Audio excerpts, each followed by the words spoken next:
За. Хүй, сайн уу? Юу байна? Өө за. Юу байна? Сайн юу жоо ёо. Орлонгаар хийж байгаа юу? Орлонгаар жоохон хэсэл явж энэ да. Хөш. Өө харин яг лайв эхлэх гээл үжсэн. Ашгүй харин. Лайв ч юм уу? Facebook одоо. YouTube-оор одлоод байна. Аваас YouTube суугнаас одоо цаг үетэй хөл нийлүүлнэ гэж бодлоо. Яа. За ашгүй харин яг энэ цаг үед хараа. Цагаа болоод манай Амина урлаг судлаач Амина найз минь ороод ирлээ. Хөш тий лайвд оруулах гэж байгаа юм. Хөөе тэгээ яаж та гоё тавг солио гоё. За. Сонирхолтой шүү дээ. Ийм гоё гоё хүмүүсийг ирэхээр би ч айгүй алдлаггүй. Яста аваа хараанд тэгэл зүгээс барьж аваад ярилцдаг болчиход байгаа шүү дээ. За тэгээд одоо микрофоноо зовоод Аминтайгаа гоё ярилцъя. Яг авцсан баг шүү. За найз нь кофе.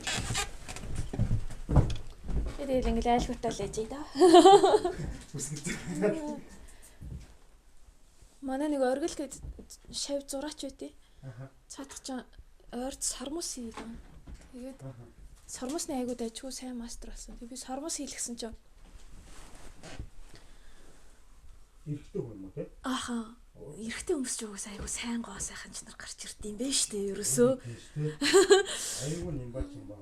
Тийм тэгээд тэгсэн чинь гэхдээ юу яачлаа юм жоохон шинэ жилийн юм шиг болчиход. Тэгээд энэ дээр ерөөсөө өөртөө итгэлгүй байх гэдэг юм. Кофе. Oh, мерла.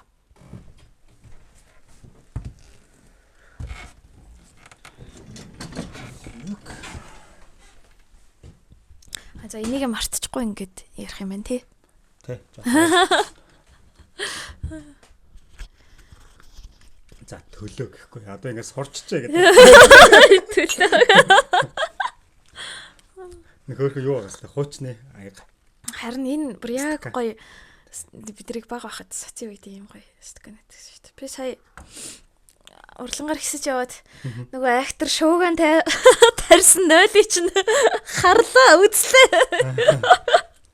Юу актер шүү дээ. Тэр 0 ингээд нэг уг нь бид нэр видеого хийсээ хэрхэн бүтэж байгаа.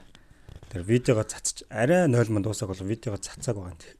Цацааг байхад л хүмүүс нэг үзэж мүзэл нэг Facebook, Instagram-да байршуулад бас сенсацнд яваалах шиг байна те. Яах вэ? Яг анх сенсацийн сонсчод би бодохгүй юу. За манай ихч бол амар хэтрүүлчихтэй өстэй. Айгуул л одоо настай хүмүүсийг ойлгохгүй юмыг наваачаад өстэй амар л нэмэх 18 те зургууд дүр аваачаал нааж барайл коллаж моллаж хийций болов гэл төгсөөлөд орсон чи айгуу гоё эстетиктэй гоо зүйтэй айгуу үзэсгэлэнтэй зүйлсэн чи тэгээ дотор нөгөө гэрэл зураачийн нөгөө фото зургуудын чи үзэсгэлэн те тэгээд хараад гоё вкустэй хийсэн байна. Өстэй гоё. Би болохоор анх яг нөгөө хүмүүсийн тэр ярианы төсөөллөөр болохоор бас хитрүүлэхтэй одоо бүр порнографик болчихсон. Тийм, порнографик тийм вулгар буюу хит садар самуун юм хийсэн болов гэж бас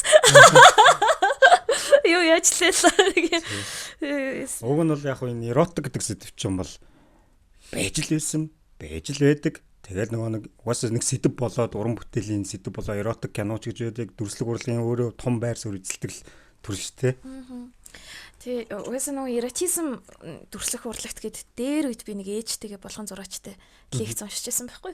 Тэгээд тэрнийхээ хүрээнд л ер нь гайхажсэн. Ер нь одоо энэ чи айгуу нарийн нандан юм шугам яваад байгаа байхгүй. Яг юуг нь порнографик буюу юм садар самууны төлөө хийгдэж байгаа зүйл болох уу? Юу нь яг урлаг болох уу? Тэгэнгүүт ер нь бол одоо хүртэл штэ би чи хэдэн жилийн өмнө тэ 2012 онд энэ Флоренц явж байхад тэнцээ чи Микеланжелогийн Давид гэд баримл дүрээрээ тий сайхан сэргэн мадалтай буян төгс идеал болсон нүцэн баримл зогсож байгаа. Тэгэнгүүт нэг ээж бол хүүхдтэйгээ цог орол шууд хүүхдийнхээ нүдийг дарж маргал гарч ирсэн байхгүй юу. Тэгэхэд тий бүр яг Флоренцт тэгээд тэр хаанхын Европын л хүн байсан. Гэхдээ цагаан арьсны л хүн байсан. Гэхдээ яг сайн мэдгүй байна. Яг Италичууд бол өөрсдөө нэг одоо Давидаас нүдэд бол дараад байхгүй бах. Гэхдээ тийшээ очисон тэр яг юм жоохон хүүхдтэй ээж орж ирэнгүүтээ ингээд хүүхдийнхаа нүдийг дараад явж ирсэн. Тэгтэн би бас гайхчихсан юм чи одоо Европчууд ч зөндөл юм үзсэн. Энэ сэдвнийг табу буюу юм хаалттай хориотой зүйл байха болцсон. Байлтай. Гэхдээ бүртэл тийм байд юм байна гэж бодчихсон. Тэгээд би тэр үеэс л ер нь бодож эхэлсэн. Нэрээ яагаад манай урлагт дандаа юм нөхцөн төрсөл байт юм бол яагаад юм эротизм сэдвүүдийг манайхан ингээд зоригтойгоор хүнддэг. Ингээд одоо жишээ нь яруу найрагч зураач урлагийнхныг зүгээр садар самунд дуртай да тэр сэдвүүдийг хөндж ийн гэх юм бол энэ айгүй өрөөсгөл хөнгөн бөгөөд хитрхи өнгөц тайлбарлах байхгүй. Тэр зураач хүн чинь нэг бэлэг эрэхтэн байтугай те зүгээр нэг цэцэг навч зурхтаа хүртэл цаана бэлэгдэл шингээж болно, утга санаа шингээж болно те. Өнгөн дээрээ хүртэл анхаардаг хүмүүс чинь зүгээр нэг нөхцөн мэдэрслээд байхгүй шүү дээ. Тэгээд тэр сэдвийг сонирхож ээжтэйгээ цуг лекц уншижсэн. Тэгээ угаасаа манай аав чинь зураач машууд. Тэгээд ээж чинь зураач болох нь. Тэгэнгүүт машууд зураач чинь ээжийг эхээс төрсэн биеэр нь зурчаад тэгээ сайхан ингээ гэрээр өлгөж штэ. Тэгэнгүүт галзуул та тэгээд ингээд сонирн байсан хгүй надаа. Яагаад ингээд нүцгнэр дүрсэлж болдیں۔ Яагаад манай ангийнхан болохоор иймэрхүү жоохон хөвгтүүд те. Жоохондоо л бодож байгаа штэ. Яагаад манай ангийн хөвгтүүд болохоор энийг хараад ичч санаа зовдیں۔ Те. Яагаад надад болохоор зүгээр байгаа ингээ. Тэгээд яг энэ сэдв дээр болохоор яг оо порнография гэдэг бол урлаг бос урлагаас гадуурх зураг гэсэн утгатай үгээс өөрөө үгийнх нь үслэн тий. Тэгээд эртний гректл байсан. Яг тэр садар самууныхаа зориулалтаар жишээ нь Ромд бол бие үнэлэгч нарын энэ поозн дээрээс тэдэн динар эдэн төгрөг авах шүү, эдэн мөнгө авах шүү гэдгийг нь одоо хэлхийн тулд одоо баг тариф биш үү? Меню байгаад байна шүү дээ тий. Бие үнэлэгчдийн газрын меню болгож ингэж зурж исэн тийм зургууд бол байсан. Тэгэнгүүт Грекийн хувьд болохоор за тийм зориулттай садар самууны зориулттай зургууд тусдаа эротизм тусдаа гэдэг чинь байхгүй. Тэгвэл эротизм гэж яагаад хөндөгддөм бэ? Тэ жишээ нь надад бол одоо сонирн байна л да. Жишээ нь тэр саяны би 0 дотроос харлаа штэ. Одоо эмэгтэй хүний бэлэг эрэхтэй ингээ түүхэл дотор төрслөгдөж байгаа. Тэрний санааг ер нь одоо яг өөрөөс чинь сонсвол яг яагаад тэгж төрсөлсөн бэ? Тий. Яг гоо киногоор ярих юм бол одоо найруулагч нь бий байгаад байгаа хөөе. Одоо энэ нойлыг засах. За тэгээд нөгөө нэг мэдээж энэ ч айгүй олон залуучууд оролцож байгаа. Би ганцаараа мэдээж барахгүй шүү дээ нэг. За манай эхнэр жишээ нь орж, манай эхнэр чинь интерьер архитектор мэргэжилтэн байхгүй. Тэгээд найз нөхөд ихтэй болохоор яг тэр барилгын чиглэлийн хүмүүс ихтэй болохоор санхүүг босгож өгсөн. Дээрэс нь нөгөө нэг дүрлжин дугуй гэдэг нэгдлийн залуучууд идэв шүү дээ. Гоё мотор уран бүтээлээ идэв. Тэр залуучуудад ерөнхийдөө эрх чөлөөг бүгдэнд нь олгосон гэх юм уу. Тэгээ манай мөнх жаргал зураач баа бас оролцсон. Тэгээ бид нэр хаамдаа ярьж байгаад ер нь яах вэ? Ямар нэг сэдв авах уу? Яах уу гэж бод эротик гэж сэдв авчээ л та гэд. Эротикч яг үнд бол хүн болгоны л сонирхдаг сэдв штэ. Тэ? Бид нэр наанаа болохоор өнгөн дээр болохоор папул болоод идэг яг үндэ бол яг харахаараа нууцаарч гэсэн үзэл ичдэг хөхгүй. Тэгээд энэ сэдвийг авъя гэд хийсэн. За тэгээд манай дүрлжин дугуйхан одоо юу гэдэг юм бүгдэнд нь эрх чөлөөг л олгосон байхгүй. За та нар уран бүтээлчин яг гэтээ би зүгээр юм нойлын таних тэмдэг зүгээр юм эрхтэй эмхтэй ерөнхий байдаг юм хиймээргүй байна. Ямар нэгэн байдлаар сонирхолтойгоор хийя тий. Би нэг санааг нь хэлчихсэн юм дупл level яах уу ингээд дотор нь ингээд төрсийг ингээд тайлгадаад тавьсан тэрийг ингээд гоё байршуулад нэгэнт нь болохоор эрхтэй бүр ингээд ажлын гутал бас нэг юм төрсийг ингээд тайлгадаад тавьсан ч гэдэг юм. Тиймэрхүү үйл яах вэ гэсэн чи одоо дүрлжин дугуйгийн зулаа болж байна. Бид нэр тэгээд би угаасаа юм дупл харах дуртай гэдэг манай тэгсэн бохгүй. Ягаад ч юм дупл харах надад гоё байдаг гэдэг. Тэгээ окей гэд тэгэл авчирсан ч вау гэж аахгүй. Йоо би эзээч ингэж төсөөлөв. Ямар гоё юм бэ юм. Дотор нь хүртэл юм гоё пүүс юм үсээ байрлуулсан тий. Энэ бол зүгээр яг өндө порно биш үгүй. Энэ бол маш гоё гооз одоо яг өндө бас үнэхээр тайлбарлаж чадахгүй л байгаа даа л да би нэг бас урлаг судлаач хүмүүс л тайлбарлах. Зүгээр мэдрэмжэн дээр хандхад бол үнэхээр нэг супер гэдэг мэдрэгдээд байгаа хөө. Ягаад ч юм. Энэ бол супер уран бүтээл байна. Гадны ингээ том магадгүй цуглуулагч нар эсвэл том брэндүүд ч юм харах юм бол энэ ч худалдаж авъя гэхээр бүр энэ маш өндөр үнээр худалдаж авах юм зүгээр л нойлын маань таних тэмдэг болж байгаа гэж байгаа хөө. Мэдээж яг энэ дээр нөгөө нэг дээд үе доод үе хоёрын хоорондын зөрчлөл заавалчгүй хүндэгдэхөөрөл зүйл байсан л та. Тэгэхээр одоо мэдээж энэ уралд ч айгүй олон юм насаар өндөр тэгээд бидраас шал өөр нийгэмд одоо өсөж хүмүүжсэн. Тэдний хувьд бол одоо энэ сексийн харилцаа гэдэг ч юм уу тий энэ сэдвүүд бол маш нандин сэдвүүд. Тэгээд зөвхөн одоо эхнэр нөхөр хоёрын хооронд дэлгэгдэж болох тийм өндөр ёс суртахуунтай үед өссөн хүмүүс байгаа болохоор мэдээж тэр хүмүүсийн хувьд болохоор цочрол учраас нэг талаас бол одоо яг урлан дотор хийнэ гэдэг маань өөрөө айгүй олон дээд үеийнхнийгаа цочролд оруулахаар бол ер нь л тийм хэцүү шийдвэр байж таараа тий. Тэгээд нөгөө талаас болохоор яг ийм байна л да. Зураач хүмүүс хизэж юмд уруу татах гэхээсээ илүү ер нь 20 дугаар зуунаас ахуулаад урлагийн чиг хандлагыг хараад байнгут нийгэмд байгаа болохгүй эдбээр одоо сайн сайхан одоо бүхэл зүйлийг ингээд яг ингээд ил тодор ингээд гаргаад ирчдэг штеп. Тэгэнгүүт бидний үе бол угаасаа одоо Ники Минажийн өгцөгний үе байхгүй юу?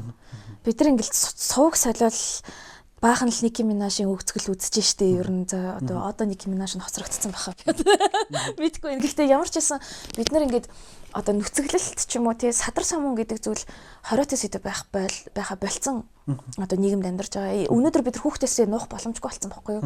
Өнөөдөр тий 4 5 дугаар ангиас нь ахуулаад бэлгийн цөөнх гэж юу гэдэг юм, бэлгийн цөөнхүүд яадын тий ер нь эрэгтэй эмэгтэй хүний бэлгийн харилцаа гэж ямар үед ингээл сургуулийн програмд оруулаад үзэж байна. Урд нь яг одоо би чи 91 оны хүүхэд. Тэгмээд 91 оныхын болохоор яадаг манай ахлаа 6 дугаар ангид анх бэлгийн боловсрал гэдэг хичээл орж ирэнгүүтээ шууд нөгөө багш амар хөгшин багш учраас уус санаа зовж байгаа тийм өөрийнхөө охинтой ярьж чадахгүй жиж юм төмний хүүхдүүдтэй тийм ярих. Тэгэл номнуудын манд тарааж өгчөл өөрөө гараа явчихдаг гэсэхгүй хичээд. Тэ тэнгууд бид нар тийч байна. Тэр мэрэж үзэл тэр тэгэл бахан гал зурцгаахал. Тэгвэл одоо орчин үеийн энэ их мэдээллийн 90 100-д тэ Facebook-т өдөртөө одоо нийтлэгдэж байгаа мэдээллүүдийн тэр одоо мегабайт гигабайтаар нь хэмжээд ингээд артталт нь ингээд тгийг тавих юм бол Эверест уулнаас өндөр болох хэмжээний тийм тэгтэй тоо гарч ирнэ гэж байгаа байхгүй тий. Тэгэхээр бид нар энэ их мэдээллийн 90 100-д хүүхдүүдээ хамгаалах буюу ортос мэдээлэхгүй харах боломжгүй байхгүй юу? Тайгад амьдрдаггүй юм бол хамаагүй зүгээр тайгад очиж амьдрах бас сонголт байж болно шүү дээ. Гэхдээ хэрвээ нэгэнтээ энэ нийгмийн харилцаанд орж байгаа бол ямар харгас нийгэм лөө одоо орж байгаа вэ гэдгийг дээд үеийнхэн ч гэсэн ойлгох хэрэгтэй л. Хичнээн хэцүү байсан ч мэдээж ойлгож ийн эмээ өвөө нартай бэлэг эрэхтэн хараад байх бол сайхан биш л ах. Гэхдээ тэргүй энэ одоо энэ үеийнхэн харж байгаа бид нар мэдж байгаа. Тэгэхээр зүгээр л яаж хандах уу? Энэ мэдээллийг бид нар яаж хүлээж авах уу? Бид нар бэлгийн боловсролыг яаж зүгээр хүлээж авах уу? Бид нар ир эмийн харилцаа гэдгийг одоо тэр биеийн харилцаа гэдэг яг юуны илэрхийлэл, хайрын илэрхийлэл, сэтгэлийн илэрхийлэл, юуны илэрхийлэл гэдгийг нь л одоо хүлээж авах хандлагад нь л бид нар нөлөөлж чадна уу гэхээс ш урдных шиг тий сексиг амар гоё ингээд зөвхөн одоо эхнэр нөхөр хоёр хийхтэй л анхныхаа шүндээр л мэддэг байсан тийм эд шидийн ертөнцийн зүйл байлгах бараг боломжгүй болчихж байгаа байхгүй юу? Ер нь л тэгэхээр яг энэ нойлын бүтээлийн хувьд бол надад айгүй олон гой санаанууд харагдчихээн. Тэгээд хүмүүс ихтэй өөрсдөө орж ирж үзээсэй тий. Тэгээ ер нь зураач нар чинь уран бүтээлч нар чинь ийм шоконд оруулахар сэдвүүдийг өгч ийж нийгэмдээ ингэж цочроо болгож ийж одоо шинэ би үл энэ нойлоос бол шууд л яг одоо миний харж байгаа өнцөг шүү саяны ярьсан бол тий би энэ нойлоос тийм ээ бид нар юу ч нуух боломжгүй бид нар бэлэг эрэхтний нуух боломжгүй ертөнцид амьдарч байгаа юм биш тий. Гэтэ тэгвэл би энэ бэлэг эрэхтэн энэ умаа гэдэг зүйлийг би магадгүй ингээд ээжийн маань одоо хүүхдэд төрүүлдэг тийм үү ингээ хүүхдээ гаргаж ирж байгаа шинэ амьдрал ертөнц бэлгэлж байгаа тийм үзэсгэлэнтэй зүйл гэж хүлээж авах болохгүй юу тий зүгээр ерөөсөө яаж хүлээж авах уу гэдэг юу яаж хүлээж авах гээд байна вэ гэдгийг амар сануулсан л нэг тийм анхны сэтгэл бол тийм лээс. Окей. За нэгэнд 0 ярьсных би 0-оор нэм үссэн ярий гэж бодож байна. Тэгэл та. Одоо нэгэнд өнгөрсөн гэдэг байна. Өнгөрсөн. За яг бид нар ингээ багаараа ярилцаад нэгдүгürt яг 0-оос эхлэе. Энэ урлагийн байгууллага ер нь ингээд альва байгууллага ер нь 0-ыг хараад ер нь хэр байгуулга гэдгийг нь харж болдог гэдэг шүү дээ. Одоо чинь Монгол улсын гадны жуулчд ирэл 0-ыг хараад окей эн чинь бүр ингээд жуулчд явахад өлегтөж бицх юугүй те модон жорлонтой тэр солонгосын од ирснэ юу гэлээ анх удаа гадаа бийцж үзлээ гэдэг ч аахгүй те. Тэг гихдэг ч юм уу. Тэгээ энэ одоо энэ нойлын асуудлыг хүндөхөөс аргагүй болсон. Нойлоос эхлээл бид нэр ингээд залруулах хэрэгтэй юм байна гэдэг. Жишээ нь би нөгөө нэг урд сурж ирсэн шүү дээ. Урд би хот сурж байхдаа нөгөө нэг тэд нар чинь нойлын соёлоос төвж байхгүйс артсан байхгүй. Би нэг вокзал дээр нойл орохгүй яаруу гүйжсэн чинь ингээд ир юмгүй хаалга нэг онгороо авчихдаг байхгүй. Тэгээ ерөөсөө ингээд гайхаж амч тийм зураглалыг харж байгаа юм чинь ингээд битүү ташраараа ир юмгүй бийцсаа суудсан. Тэгээ дээрэс нь хитцээж усаа татдаг артсан. Бийцсэн одоо хүндэрсэн тэр ялгцсан дээрээ дахиад хүндэрч идэг. Бараа бүксэнд хүрэх юм чинь нөгөө ялгцсан. Ваа ямар сони юм бэ гэд тэгжээсэн. А тэгсэн чинь сая Ши Жинпинг нойлын асуудлыг шийднэ гэд. Нойлын асуудлыг шийдсэн.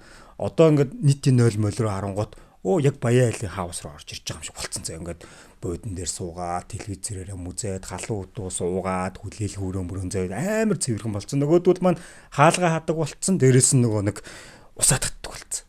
Тэгж соёлжж байгаа байхгүй. Одоо саяхан гэсэн чинь нөгөө энэ хиттийн нөгөө мэдээлэл харсан чинь тэгж юм чинь.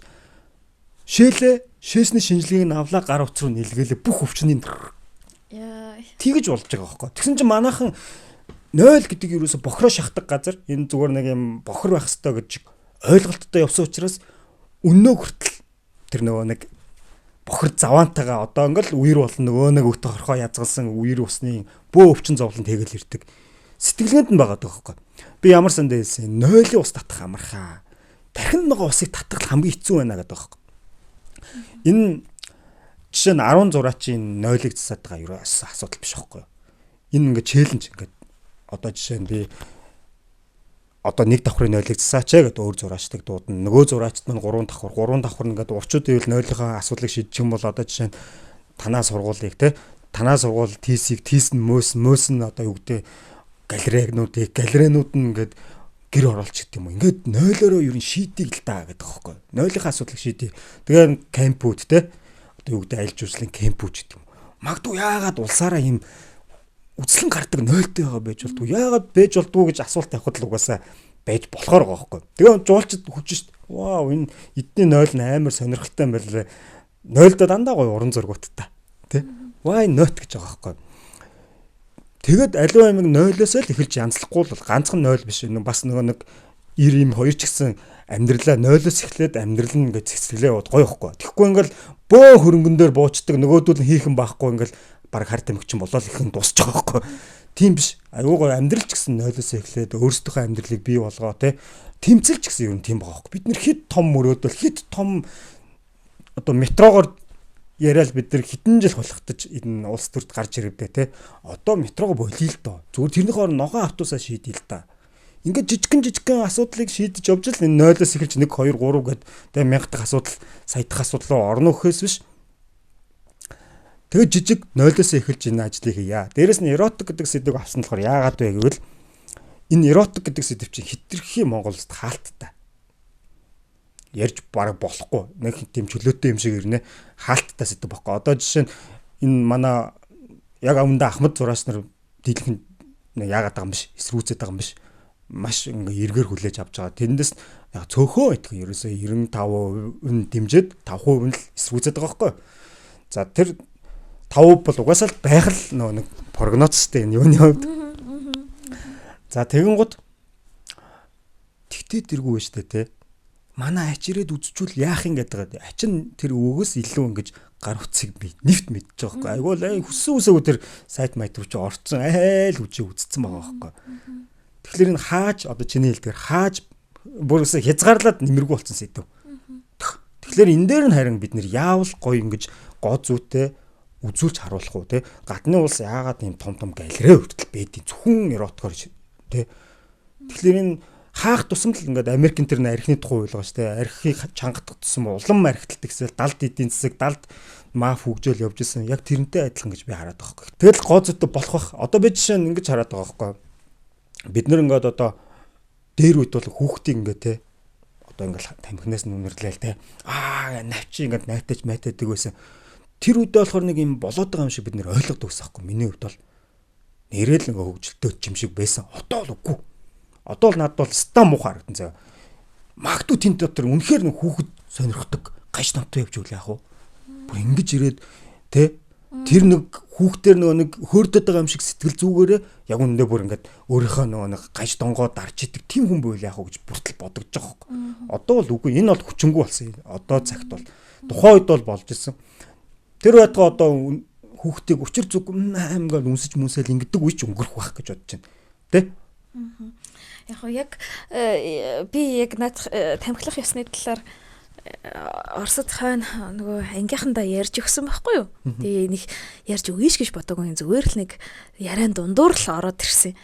Тэгээд тэгсэн чинь тэд нар өөрөө ухаалтах гэсэн байхгүй юу? Бүр ингээд яаж гэд тэгсэн чинь би болохоор юусэн ухаалт алдахааргүй би хэзээ ч тэрийг ямар муухай юм бэ? Яаж ийм юм байдаг байна? Заварсан ингэж хүлээж авч мэдхгүй байсан байгаа байхгүй юу? Ягаад гэвэл би хийсэн ч тэрийг нөгөө гаж тун гэдэг талаас нь харж байгаагүй зүгээр л өвөнөр ингэдэг, өвөнөртэй юм яс байдаг гэдэг. Тэгээд магадгүй нөгөө ийм баха одоо жишээ нь 988 онд Орос ард түмэн Византийн эзэнт гүрнээс үнэ алтартны шашныг авсан байдаг. Тэгэнгүүтээ баптизмын ёслол гэд болсон байгаа. Тэгээд одоо нөгөө нархан Иван хаан ч болохоор бүгд баптизмын ёслол одоо голд хурж ирж хүртэн.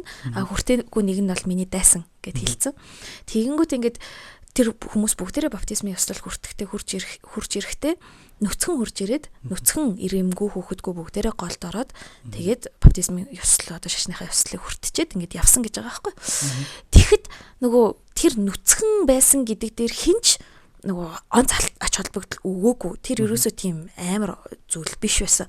Яагаад гэхээр магадгүй нөгөө урд нь тэр одоо тэр магадгүй гаж тон гэдэг зүйл нь илүү бага байсан юм уу? Эсвэл тэрэнд одоо юу гэх ёстой энэ нөгөө natural буюу хамгийн одоо хүний бие сэтгэлийн хувьд одоо энгийн одоо байгалийн зүйл бол ичмэр зүйл биш гэсэн нэг тэр философи яваад исэн юм шиг санагдаад байгаа байхгүй. Тэгэхээр магадгүй бидний тамхилах тэр монголчуудын ёс ч гэсэн зүгээр ингээ байгалийн зүйл учраас ичмэр зүйл биш байсан байх л да. Тийм тухайн үед даанч одоо бид нар нөгөө соёл иргэншилтэй нийгэмд орж ирээд тэр соёл иргэншилтэй нийгмийн бас нэг жоохон хэцүү тал нь бол оюун санааны хувьд маш олон эвдрэлт оголтлууд явж байгаа. Энэ дунд гэмт хэрэгтэй гаж тон энэ төр зөндөө их үүсэж байгаа. Тэгэхээр одоо бол мэдээж яг чиний саяны ярьсан шиг ийм асуудлууд байж болно. Үнэхээр гэхдээ тухайн үедээ бол зүгээр яг тэр илүү нөгөө байгальтайгаа ойрхон байсан учраас тиймэрхүү юм хүмүүсийн санаанд ордоггүй л байсан л баг л та. Тэгэхээр яг юм мэдээж ямар ч улсад ямар ч ард түмэн донд нэг тийм ёсууд байдаг тий хүн л болсон юм байна. Тэгээд яг тэр нөгөө гадаад нэг тэр хүн нөгөө нэг тамхилаад тэгээ бүр ингээд дуудаж муудагдаа цагдаад байцаалдаг нөгөөдөл нэгээд ойлгохгүй энэ Монголд юм ёс байдаг гэж бөөн тийм хэрэг хүртэл үүсэн байгаа байхгүй. Тэр үүсхээр л юм байлээ. Тэрийг ерөөсөө яаж байгаа. Тэгээ ер нь яг ингээд ёс заншил уламжлал гэдэг чинь өөрөө тийм юу яадаг зүйл биш л те. Одоо яг мод шиг чулуу шиг үгүй мод чулуун цаашаа гэдэг ер нь зөвхөн бат бөх байгаад ерөөсөө өөрчлөгддөггүй зүйл биш байхгүй юу те. Угаасаа уламжлал хэрвээ өөрчлөгддөггүй байсан бол тэр уламжлал биш. Яагаад уламжилж байгаа вэ гэхээр тэр чинь яг л ийм амьд биетэй организм байгаа байхгүй юу? Амьдраад байгаа байхгүй юу? Хэрэггүй хэсэг нь хаягдал, хэрэгтэй хэсгээр нь ингээл шинжлэхтэл үлдээл ингээл байнгын шинжлэгдэж уламжлал гэхээр бид нар нэг юм хизээч өөрчлөгдөж болтгүй нэг юм догма буюу ингээд нэг юм унших хэвээр ном гэж тангад ном шиг болгоод байдаг штеп. Гэхдээ тийм биш л юм байлээ л те. Ер нь цаг үе тухайн сэтгэл зүй арт түмний одоо амьдарж байгаа нөхцөл оюун санааны эрэл хайгуулаас шалтгаалаад янз янз болж өөрчлөгдөн шүү дээ. Гэтэ тэр дундаа юуг нь бид нар үнэхээр одоо яс мах цусаараа тэмцэн барин байж авч үлдэх хэрэгтэй. Юуг нь хаях хэрэгтэй гэдгээ харин үнэт зүйл дээрээсээ шалтгаалаад шийдэх хэрэгтэй байна. Бидний үнэт зүйл юу вэ гэдгээс тийм. За тэгээ яг нь эротик гэдэг сэдв авсан. Гэхдээ яг мэдээж эн чинь сенсацтай сэдв шүү дээ тий. Жишээ нь кино урлагдчих чинь бүр баг порно кино шиг хийцэн ирнэ. Порно кино ш. Бүр зүүн кинонууд байдаг шүү дээ. Бас тийм кинонууд одоо чинь Каспар Ноийн Love гэдэг кинод бүр яг бодит амьдрал дээрээ тэр бүр секс гэдэг кинон дээр бүр чихнэсэ. Секс тийм нэг нилээд нь алтартай кинод байд юм л шүү дээ. Яг нэг баг бүр чихнэсэ секстж жагаад киногоо хийсэн. Бүр яг жинхэнэ юм шиг бүр жүжиглэл мүжиглэл бүр үнэхээр супер байгаа байхгүй. Тэр киног үзсэн үү? Би Гаспар Ноа үзэж чаддгүй. Би угаасаа яг нөгөө нэг Канн фестивал дээр байх юм бол нөгөө нэг Гаспар Ноагийн киноноос чинь хүн нөгөө нэг одоо заалан дотроо шууд бүүлжид гардаг гэдэг штеп. Би яг тэр бүүлжиж гарах бочг нөхгүй юу? Угаасаа нөгөө чадахгүй. Ерөөсөө үзэж шатахчгүй. Надаа бол би угаасаа багасаа л ямар нэгэн кино үзэхээрээ бүр амар юм гүн сэтгэл авч тэр киногоо насан туршдаа ингэж боддог тийм төрлийн одоо би нэг цөөхөн хэдэн кино үзсэн тэгээд тэрийг насан туршдаа боддог. Баа хахад яг нэг тиймэрхүү аим шиг кинонууд дундаас чинь Титус гэд Роми эзэн хааны талаар нэг кино байдаг шүү дээ. Энтони Хопкинс тавьсан. Би тэр бол одоо миний насны ингээ трама аим шиг. Тэгээд тэрний дараа болохоор өсвөр насндаа Алтай хайлсынхантай айгуу сайхан найзлалт нөхөрлөж явлаа. Тэгээд Алтай хайлс кино өдөрлгүүд аягүй хийдэг холбоо байсан. Киноны хамгийн ер нь бидний үеийнхний хувьд л ингээл анхаал биднэрт contemporary те одоо ялангуяа нин шинэ үеийн кинонуудыг art house кинонуудыг үзүүлсэн тийм нэг чинь тэгэл экстра амар энэ гэл бас амар кинонууд үзээд. Тэгээ одоо л тэднэрээр хард ард шүү дээ. Тэгэхээр чи ерөөс хамаагүй кино үзэж болохгүй гэх байгаа. Титус киног би нэг л удаа үзсэн. Дахиж үзмэр санагдаад яг амар тийм сонирхолтой. Эмэгтэй найруулагч юм билээ л дээ. Нөө Фрида гэдэг киног хийсэн найруулагч. Тэгээд тэр зургал мөргөл амартай нэг хүүхнийг бүр ингээд гар марын тайраа хийсэн. Өчирч хийсэн тэгээд бүр тэр зургал мөргөл амартай. Тэрүүгээр чи одоо л хард артдаг байхгүй юу? Speak, gentle niece. What stern, ungentle hands have lopped and hewed and made thy body bare of her two branches. Those sweet ornaments whose circling shadows kings have sought to sleep in. Why dost not speak to me?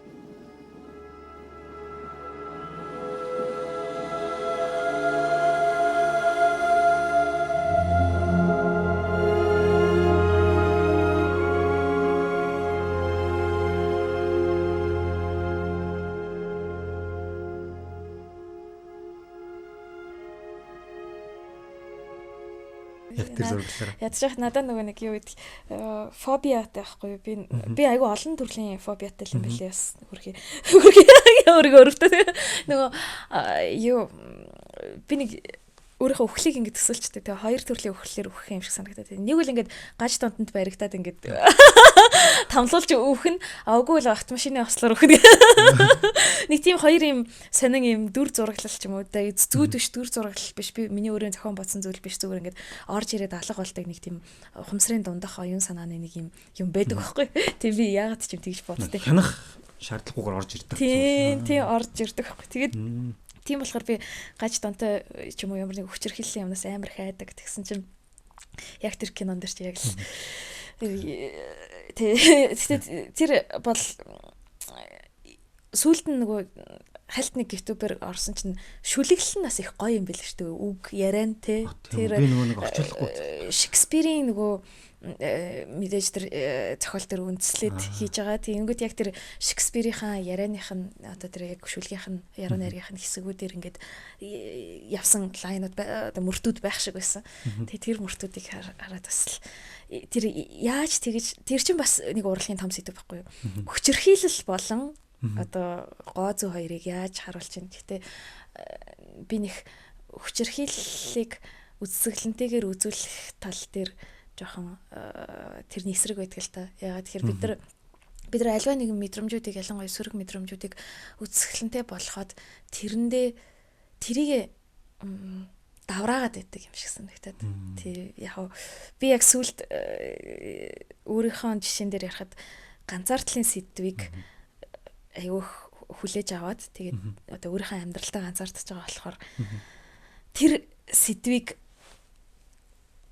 хитрхи үзэсгэлэн gooтой болгоцсон. Орос хэлэнд бол нөгөө смаковать слово буюу одоо муу мухайг хар бараа муу мухайг одоо ингэж амтлах гэж ингэж амтлах одоо нэг яг ингэ нэг юм гэж нэг юм дарс амталж байгаа юм шиг муу мухайгаа ингэ амтлаад байна штэ ингэ тэгээд муу мухайгаа уянгажуулаад байгаа байхгүй тий. Тэгээд тэрийг буруу гэдгийг мэдээд байгаа. Гэсэн мөртлөө одоо зарим нэг урлагийн бүтээлүүдийг хараад байнгут нэрээ яг тэр муу мухагийн муу мухаг их сайхнаар харуулсан байдаг болохоор одоо гаднах юм тэр муу мухаа гэдэг балиар юм хортой чихэр байхад чинь айгүй гоё чихрийн цаасанд бооцсон байгаа байхгүй тий. Тэгээ тэр жоохон аюултай санагдсан. Ер нь л тэгээд ингээ бодоод байнгут урлаг чинь дандаа ингээд нэг юм хутганы ирэн дээр явж явах юм аа. Та нар тэгээ одоо шинэ ингээл нэг жоохон л илүү зураас зурчих юм бол тэр чинь садар самуун болох гээд тий. Нэг жоохон илүү зураас зурчих юм бол тэр чинь хүчирхийлэл болох гээд байна тий.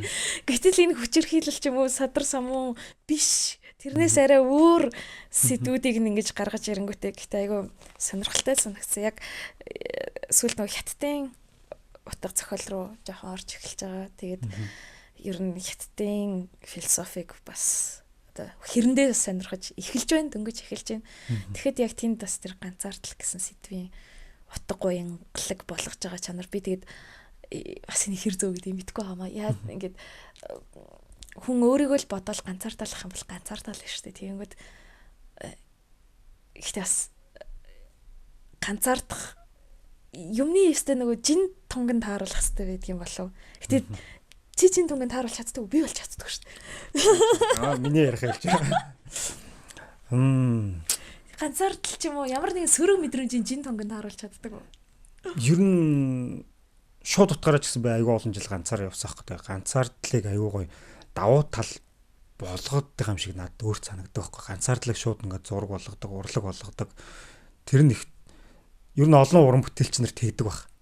Тэгээ хитрхи ингээд жаргал дунд бас ингээд алга болчихно шүү дээ. Тэгээд ер нь бол би ганцаардлаа уран бүтээл болгож чаддаг төрлийн уран бүтээлч гэж боддог байхгүй. Тий. Тэгэл олон жил ганцаар явсан дөө. Яах вэ тэгээд хэцүү. Тэгээд даван туулахад надад энэ урлаг магадгүй туссан байж магадгүй. Тэгээд урлагаар энэ одоо миний үзэсгэлэн бол цэвэр яг ганцаардлаас төрсэн. Тэгэл бухимдал одоо юу гэдэг нийгмийн бухимдлыг тэгэл зургуулгал байсан л гэж ойлгож байна. Жишээ нь ганцаардалтайгаа яаж тулдав? Одоо ялж чадах нь уу? Тэгэхэд одоо ингээд яг олон хүмүүсийн дэргэд би ганцаардал гэж ярихаасаа мэдээж ичнэлтэй. Ягаад гэхээр миний одоо эцэг их амьд байна гэдэг ч юм уу тий. Тэгсэн мөртлөө одоо энэ нэг юм хүний сэтгэлийн олон төвшин байдаг шиг олон төвшний ганцаардал байдаг юм шиг санагдаад байгаа байхгүй юу. Тэгээд уран бүтээлч урлагийнхны мэдэрдэг тэр ганцаардал болохоор одоо existential crisis гэж нэрлэгддэг. Оршихуйн хямрал гэж нэрлэгддэг. Тэгээ оршихуйн хямралын ганцаардал юм шиг байгаа даа. Яагаад гэхээр уран бүтээлч хүмүүс чинь ер нь урлагийнхаа ганцхан өөрийнхөө мэдрэмжийг мэдэрдэггүй юм шиг санагдаад байгаа байхгүй юу. Өөр хэрэг одоо ганцхан Аминагийн ч юм уу ганцхан их чулууны амьдрал бол өсрээ хэдэн жил амьдрахын за 70 80 сайнаар бодоход тий за 90 100 окей за тэгтэл 100 жил дотроо шүү дээ 100 жил дотор хүн өсрэл эцэг эхийнхээ одоо нас орохыг үзэн тий за хүүхдийнхаа нас орохыг үзэж болно одоо мэдээж тиймэрхүү төрлийн уйтгарахгүй нөгөөд байгаа гэхдээ энэ бол нэг л хүний туулах зовлон тий за яг гой хувь заяанууд янз янзын хувь заяанууд байна. Тэгээд тэг хідэн дайн үдсэн хүмүүсийн ч хувь заяа байна тий. Тэд нар бол үнэхээр яг жинхэнэ юм ахын зовлонгууд үлсгэлэн үдсэн ч хүмүүс байна тий. Тийм зовлон бол бас нэг төрлийн нэг төвшин. Тэгэнгүүт тэрний ингээд цаана байгаа төвшин болохоор юу одоо энэ би юу хэлэх гээд байна вэ гэхээр уран бүтээлч нар ганцхан өөрийнхөө тэр хувь амьдралынхаа зовлонг биш. Одоо бид нар нийгмийн төлөө яа санаа зовоод байгаа юм тий. Яагаад тэгэхээр энэ том ертөнцид тий одоо 6 зүйлийн амьтан гэдэг шиг тий одоо энэ том хумхын тоос болоод энэ том ертөнцид ингээд амьдарч байгаа бид нар чинь энэ том ертөнцийн ерөнхий нэг юм зовлон зүдгүүр ганцаардал гэдэг зүйлийг өөрсдөө ингээд өөрсдийнхөө нэг жижигхэн зүрх сэтгэлээр ингээд гаргаж одоо оруулж тоолоод байгаа юм шиг санагдаад байгаа байхгүй. Энийг сэтгэл судлалд empathy enter гэж нэрлэдэг шүү дээ. Нэг хүнтэй ингээд ярангуйта нөгөө хүнийхээ сэтгэл зүрхийг амар ойлгол, нөгөө хүнийхээ зовлон гэл ингээд амар мэдрээл тийм.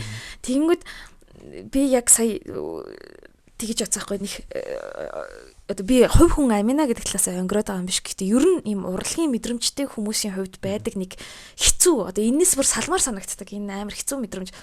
Ингээд энэ ертөнцийн зовлон зүдгүүрийг тэр чигтэн л ингээд ойлгоод байгаа юм шиг ойлгоод тэгэхээр мэдээж би яг хувь амина талаас бол би нэг ганцаарсан гэж хэлхээсээ чинь надад сайхан найз нөхдүүд байна, сайхан гэр бүл байна. Үнэхээр энэ бүхнийг сая ингээд даван туллаа. Би чөөс 7 сард depression гэж онцлуулаад сэтгэл готролд ороод тэгээд бүх ажлаасаа гараад ямар ч тийм төсөл юу ч авч чадхааргүй болоод хаашаач гарч чадхааргүй болоод орноосоо босхгүй байжгаад өстө эцэг ихийнхэн буйнд л тээ хөдөө гадаа очиж амьдралаа уран зураг зурлаа сэтгэл зүйчдэр явлаа тий им тан уулаа гэл ингээл амар олон гэр бүлийнх найз нөхдийнхээ ачаар тий гарч ирсэн байхгүй. Тэгтээ тэгээд бодонгууд энэ зөвхөн миний асуудал бол инээдтэй байхгүй юу? Би зүгээр л насныхаа ханиг олж явж чадахгүй явж байгаа. Би 9 жил хүнтэй ханилсан чинь тэр хүн маань санаар хүртээд яваад өгсөн. Амар муу их нэргэцтэй бүр нөхрийгөө санаар хүртэлнэ.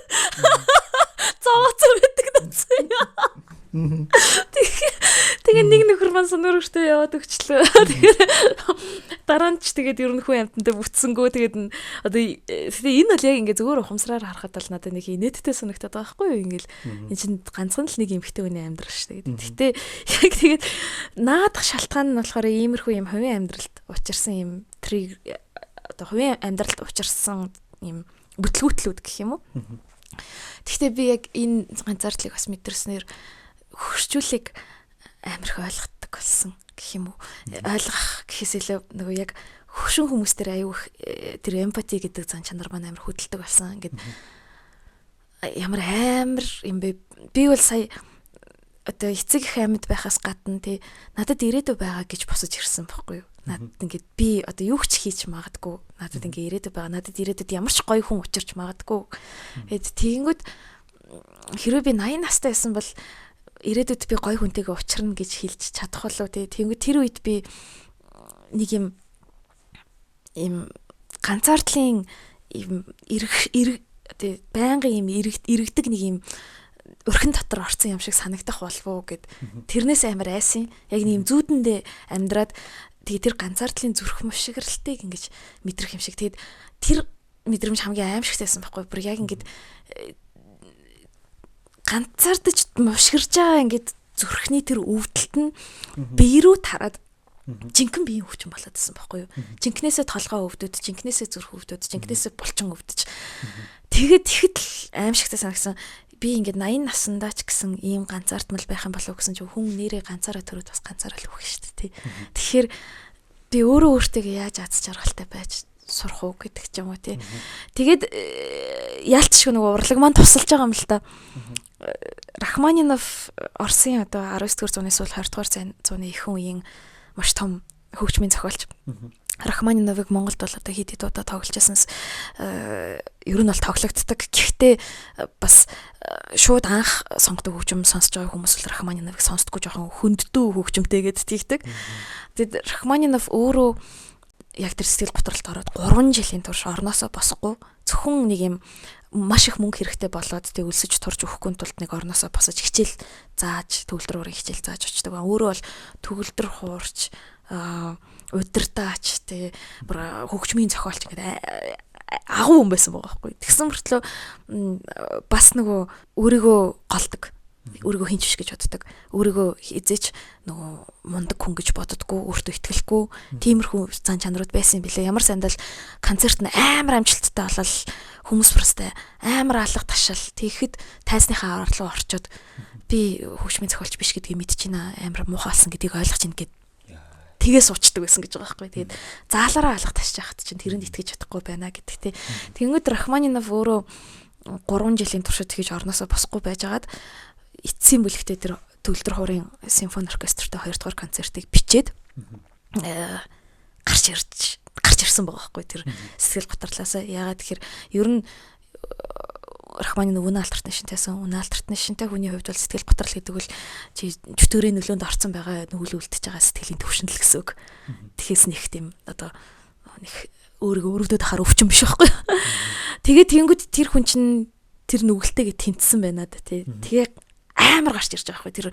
Тэр 2 дугаар концерт нь бол зөвхөн ингээд яг амьдрчий гэсэн гүрэг. Йоо тэгээд төгөлдөр орч цацрал шав ануужинтайгаа Рахманиновын концертыг хийхээр болоод намайг хөтөлтөөр нь дуудаад тэгээ би бүтэн сарын туршид өдөр болгон тэр концертыг сонсч иж сэтгэл готролцос гарцсан шүү дээ. Би дуртай дургу хамаагүй сонсоцсон. Тэгэхээр яг юм сонгодог урлаг тий яг ингээд тэр юм шалгагдсан урлагийн нэг төрөл байгаа шүү дээ. Сонгодог хөгжим гэдэг тий. Тэр ингээд яалтчгүй ингээд хүнд нөлөөндөө оруулж ингээд тусаалт юм билээ л дээ. Сая нөө яаж гарсан бэ гэдэг асуултанд хариулах юм бол тий яг Рахманиновын хөгжим үү тий. Тэгээ мэдээж тэрнээс өмнө зөндөө бүхэл одоо хүн чинь живээд ирэхээр одоо барьж болох бүх нөгөө мото ингээд мөчрөө барьд юм биш үү? Тэгэхээр барьж болох мөчрүүд бас олон байсан. Тэгээ тэр дундаа сонгодог хөгжим бол хамгийн ихээр томор нөлөөлсөн. Тэгээд тий одоо хөгжимчин бүхэлдээ одоо жишээ нь яг заа хөгжим гэл жишээ болгоо ярьчих. Ер нь урлаг штэ. Дүрслэг урлаг, кино урлаг, хөгжим зохиол те. Хөгжим жишээ нь ганц одоо чамаг жишээ босоод ирлээ шүү дээ. Сэтгэл готрлоос магадгүй бүр ингээд доошоо шалдаа боо амиа орлох гэсэн юм билүү. Ямар ч сан тэгээгүй чигээд босоод ирсэн байна. Бүхэлд хүн төрлөختнийг арт түмний босгоцсон бүр түүх биш те. Одоо жишээ нь Шостаковичийн тэр нэг Шостаковичийн 7 дугаар симфони тэрийг гоё бас жоохон дэлгэрүүлж яриач нэ. Яг би энэ түүхийг болохоор ерөөхдөө л нэг уншичаад яг тэр үедээ аюу амар ингээд хүлээж авч исэн ч гэсэн арайч нүг яг өөрийнхөө хувь тал дээр ингээд мэдрэгүйсэн. Одоо магадгүй дахиад тэр симфоник сонсоод үзэх юм бол өөр мэдрэмж төрж магадгүй л. Гэтэ дэлхийн 2 дугаар дайн одоо би ч өөрөө Санкт-Петербургт төгслөө тий. Тэгэхэд Санкт-Петербургт бол 5 сарын 9 бол тэр зүгээр нэг улсыг ялан дийлцэн баяр биш байхгүй тий. Тэр бүхэл бүтэн дэлхийн ертөнцийг устгах гэжсэн фашизм гэдэг үзэл бодлыг ингэж ялан дийлсэн тэр баяр байгаа даа. Гэхдээ тэр баяр нь нэг юм гонигтай баяр. Яг хуу бид нар болохоор телевизээр ингээ парад харж үзээд тий тэрийг нэг парадны гэж ойлгоод байхгүй. Мэдээж бүгдээр амар аз жаргалтай л тэрүүгээр алхаж байгаа. Гэхдээ ингээд сонсох юм бол тий жишээ нь Беларусь ард түмний хувьд бол 3 хүний нэг нь нас орсон буюу дайнд хин нэгээ алдаагүй гэр бүл байх жишээний тий тийм их аимшигтай хохирол ард түмний хувьд том хохирол авчирсан. Одоо хоёлоо улс төрлөө ороод явах тий. Гэхдээ зүгээр яг ард түмний хувьд бол тийм аимшигтай золиос авчирсан одоо түүхэн үйл явдал ингээд дуусж байгаа. Тэгвэл тэр Санкт-Петербургийн чинь ингээд хотоор алхах тоолонд ингээл нэг юм нурсан маягийн юм байшин байж байгаа. Тэгэл тэр байшинг гайхаж байгаа юм чинь Санкт-Петербург шиг архитектурын хувьд маш их анхаарал хандуулдаг, төсөв мөнгө гаргадаг 19-р зуунд болохоор бүр хамаглал дээр алт Орсын эзэнт гүрний бүх мөнгө л тэр Санкт-Петербургийн архитектур руу ер нь явж исэн байгаа шүү дээ. Тийм улсад нэг сонин юм жижигхэн юм дүнзэн байшин хотынхын төв хавцаан ингээ байж ин гэхээр тэгээд яг ойртод харангууд тэр дүнзэн байшин тэр зөндөө бол ингээ цэцгнүүд тавьсан байдаг байхгүй. Тэр болохоор яг Санкт-Петербург буюу одоо Ленинград хот 3 жилийн туршид бүслэлтэнд байхад хүмүүсийг ингээ өхүүлчихгүй тулд хідэн хиймч нар нийлээд байгаа материалаараа жижигэн юм гээд витаминууд бэлтжижсэн одоо хүнд хэрэгтэй. Тэгээд тэрийг нөгөө хүмүүст тарааж өгч тэг нэг жижигхэн витаминээр жоохон ч гэсэн эрдэс жоохон ч гэсэн ингээд хүнд хэрэгтэй юм авах гэдэг шүү дээ. Тэгжсэн тийм учраас тэр модон байшин болохоор яг үндэ тэр хиймчтийнх нь одоо байрлаж арт түмнийг аварж исэн нэг юм голомт учраас яг түүхэн газар болоод үлдсэн. Тэгээд хүмүүс нь 5 сарын 9 дөөч тэр босод өдрүүдэд ч тэр очиж нөгөө цэцгээ өргөсөр байдаг байгаа байхгүй. Тэгэхээр мэдээж тэр түүх чинь аимшигтай тий. Эхлээд хулганууд нь дуусаал, дараа нь муурнууд нь дуусаал, нохойнууд нь дуусаал 3 жилийн бүсэлтэнд байгаа арт түмэн чинь юу эсэйг идэхвдээ тий. Тэгэл сүүл рүүгээ эхлэл нас орж гудамжинд дунж байгаа хүмүүсийг оршуулгын газар руу дамжуулаад очдог байсан бол дараа нь оршуулгын газар руугаач дамжлах хүчгүй, физикал хүчгүй, би физикийн хүчгүй болсон ба штэ арт түмэн тий. Тэр гэтэл тэр аимшигтай одоо яргаллын нөхцөл байдал гэсэн үг шүү дээ тийм цогцсон гэд бодомжинд байгаа тэр нөхцөл байдалд Дмитрий Шостакович тэгээ өөрийнхөө хөгжмийг бичээд тэр хөгжмөө ингээд хотороо дүүрэн гадаах ингээд радиогоор цацаад гэтэл тэрийг ингээд хүмүүс одоо өлсөд тэг хүн ч жоохон л өлсгөр ямар муухай аштай болдог үлээ тэг гэтэл ингээд өлсөд үхэхээ мэдж байгаа ч гэсэн тэр хөгжмийг ингээд сонсоод тэр хөгжим нь ингээд цаашдаа тэр өсөглөнг даван туулах арт түмэнд нь хүчийг өгч исэн гэдэг ч байгаа. Тэгэхээр тэр Шостаковичийн оркестрт тоглож байсан ихэнх хөгжимчд бол өсөглөнгөөс нас орсон гэдэг юм билээ. Ер нь бол мэдээж амьд гарсан хүмүүс цөөхөн. Гэхдээ арт түмэндээ одоо эцсийнхаа хүчийг шавхан дарин тэр хөгжмөө ингэж өргөж барьж ийна гэдэг бол амар. Тэр яг энийг би уншаад хөөх гэж бодож исэн ч гэсэн нэрээ тэгж сонгодог хөгжим нөлөөлт юм байна гэдгийг нөгөө яг өөрийн биеэр туулж биеэр дуулж иж ойлгосон байхгүй юу? Энэ юм үг байгаа даа шүү дээ. Ухаарж ойлгохгүй бол зовж ойлгоно гэж. Уншаад ойлгохгүй тий. Уншаад ойлгохгүй биеэр мэдэрч л ойлгоно тий. Зүрх мөрхөн ингэж мөшгөрч иж өөрийг өвдчихэж ингэ. Тий. Гоё биш тий. Урлаг ер нь тэгэл хүн ганцаардгаараа хөгжим аяг бас сонсдоо шүү дээ. Заавал нэг сонгодог хөгжмдөөч тий. Ямар нэгэн байдлаар хөгжим сонсоод тэгжиж нэг гунигаа тайлдаг. Би бол жишээ нь яагаад ингэ ганцаардлаасаа айжгүйгээд шараатанд очиж юм бичүүлэх дээр тулж ийн вэ гэхээр би өөрөө өөртөө байж чадахгүй байхгүй. Өөрөөсөө айж байгаа байхгүй. Өөрийнхөө эдэ бэрийг хармааргүй байхгүй тий. Эдэ бэрээсээ айгаал цогтаал байдаг. Гэтэл тэрийг чинь хүртэл ингээд өөртөө эвлэрэх гэж нэг юм их гоё юм байгаадах шиг байгаа. Тэгтээ тийшээгээ явах болоочгүй байна уу? Тий. Тэгээд яг ингээл урлагийн түүхэнд ч гэсэн харангууд сая хэллээ шүү дээ тий. Зөндөл олон уран бүтээлчид энэ зовлон зүтгүүр ганцаардл гэдгээс чинь аюу олон зүйл гаргаж ирсэн гэл мэдээж ганцаараа байна гэдг нь өөртөөгөө өөрийнхөө бурхан чөтгөр хоёртой тулж байгаа асуудал учраас хамгийн их бясалгаж байгаа тэр дотор сэтгэлдээ бясалгаж байгаа үе юм шиг байгаа юм л да. Тэгэхээр угаасаа дотор сэтгэл дотроо тэр одоо сүнсээрээ өсч хөгжиж ижил юм гарна шүү дээ тий. Мэдээж нийгэм чухал бид нар ингээл нийгмийн төлөө зөндөө явж байна. Тэгээ эцсийн бүлэгтээ эн чинь бас нөгөө бидний хувь хүн өөрийнхөө сүнстэй ажиллаж байгаа л юм байдаг бах тий. Уран бүтээлч нарын хувьд яг хоо урлаг судлаач нар ингээд хитрхи утга уянган юм яриад байдаг. Яг хоо Аминаг бас жоохон гэж өөрийг нь жоохон уудлаад байгаа шүү дээ. Одоо өнөөдрийн одоо ярилцлагаараа тий. Манай хүн бол зөндөөл гоё юм хийлээ шүү дээ. Зөндөөл гоё ярьслага хийлээ. Зөндөө гоё харин ч бүр энэ гоё маш сонирхолтойгоор энэ дүрслэг урлагийг шоу хэлбэрээр хүртэл ингэж ойлгуулж танилцууллаа. Маш их хийсэн хүн шүү. Бид нар харин энэ хүнийг бас жоохон ойлгоё л таа бас.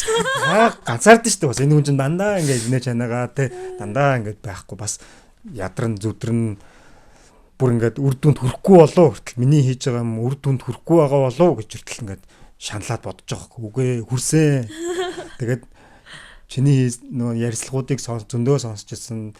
Миний энэ зураг зарим нэг хэсэг зураг бүтэж байгаа түүхэн хүртэл чиний бас ярьсантай холбоотой байдаг хөөхгүй. Тэгэхээр хүрэхгүй биш хүрээд байгаа хөөхгүй. Тэ. Хүрэхтэй бас чанартай. Тэ бүтээл болж гарч ирж штеп. Энд чинь бас амжилт шүү дээ нэг төрлийн. Яг би төрийн ярианаас ч гэсэн яг гоё үнэхээр ганцаарцсан байж л шүү дээ. Яаж даван туулахаа энэ зовлонгоо бүгд сонгодог хөгжим. Сквал гоё хөгжим сонсоод үзээрэй. Сквал зураг зураад үзээрэй те. Хүмүүс ингээ юу гэдэг нь заавал зураач хүн гэхээр л зураг зурдаг гэж ойлгоод үгүй шүү дээ. Танд өөр чин тэр зураг чин таалагдчихлаа гоё ингээд өөрөөр гоё өнгө будаг хослуулаад ингээ зурхаж. Тэр чинь өөрийнхөө ядрааг тайлж байгаа хэлбэр байхгүй те. Би бол тэгэж харж байна. Тэгэж зовлонгоо шаналлангаа ингэж нэг урлаг болгосон уран бүтээлч нар зөндөө биш те. Бүр огт зурдаггүй байсан хүн бүр ганцаардаж одоо юу гэдэг зовсноос болоод зураач болоод бүр дэлхийд гавьяа болцортол зураач нар байж штэ. Одоо чи Эдвард Мунк те Мункийн зургуудыг ингээл бид нар хашгираанаар нь мэдж байгаа. Гэтэл тэр цаана яг тэр сэтгэл готрол болон энэ ганцаардал ингээд энэ айдас хүч яг энэ чин 20 дугаар зуун чинь бас өөрөө бүх юм нь өөрчлөгдөж байгаа. Одоо бол бид нар яг ядчил нэг юм техник технологийн хувьд мэдээж химлээ юухан гэж гарч ирэл одоо ч гэсэн бид нар бас ингээл амар том шалгуур тий гарч ирж лээ л та. Гэхдээ 20 дугаар зуунд чинь тий маш тийм хүчтэй эргэлт болсон байгаа шүү дээ. Өөрний нийгэмд чинь ялангуяа ингээл аюу хүчтэй тэр эргэлтэн дээр ер нь аль ч үед одоо 17 дугаар зууны барокко энтриг харсан ч гэсэн хүн ямар үед ингээд айдас хүчсээр сэтгэл зүйн бүрхдэг вэ гэхээр чиний хүлд орох газар ингээд хөдөлж байгаа юм шиг тэр мэдрэмж. Тэр бол нийгмийн эргэлтүүд. Угаасаа нийгмийн эргэлтүүд одоо энэ цаг хугацааны өөрчлөлтүүд те. Тэгээд 20 дугаар зууны бүхэл зураачид тэр хурдцтай цаг хугацааны өөрчлөлтөнд орж исэн. Нийгэм гэлтгүй нийгмийг үзэх үзэл тэр суурь нь бүр ингээд философийн суурь нь тэр чигтээ өөрчлөгдөж байгаа. Тэр өөрчлөлтийг маш гүнзгий хүчтэй мэдэрч исэн учраас гарч ирж байгаа. Тэгмээд мөнхийн зургуудыг би үзэх их дуртай болсон байсан. Тэгээд орон дээр одоо тасраад унтж байгаа ш. Тэгээ архиныхаа шил нь ингээд орн унтсан байгаа. Архиныхаа шилийг барьсан байгаа. Тийм эмхтэн дүрслэл энтер байдаг тий. Тэгээд ихэд яг сая нөгөө өөрөө архинд орж иж. Басаал нөгөө биерээ. Харин тийм. Ухаарч зовж байсан. Харин тийм. Манайхаа архинд ор гэсэн үг биш шүү. Өстө муухай юм байт юм л шүү. Тэгээд архистай шилнээсээ бусдыг давна гэхчээр амар ганцаардал болон сэтгэл готрлын тэгээд бас тийм эрүүл бус бодит бусаар ертөнцийг харах сэтгэл готрлын түлшин болоод өгчдөг юм байна л да. Тэгээд бодит бусаар харж байгаа байхгүй юу. Тэгэхээр архиуж байгаа тохиолдолд нэгч үзэсгэлэн гог харж чадахгүй болж байгаа байхгүй юу. Тэгэхээр би бодсон уран бүтээлч хүмүүс чинь юу гэдэг штэ гой сайхан ч бай муу муухайч бай тийм маш нарийн гүнзгий бүгднийг мэдэрж идэг тийм. Тэнгүүд тэр муу муухайг харах түлшээ ингээд ихсгээд штэ архиараа.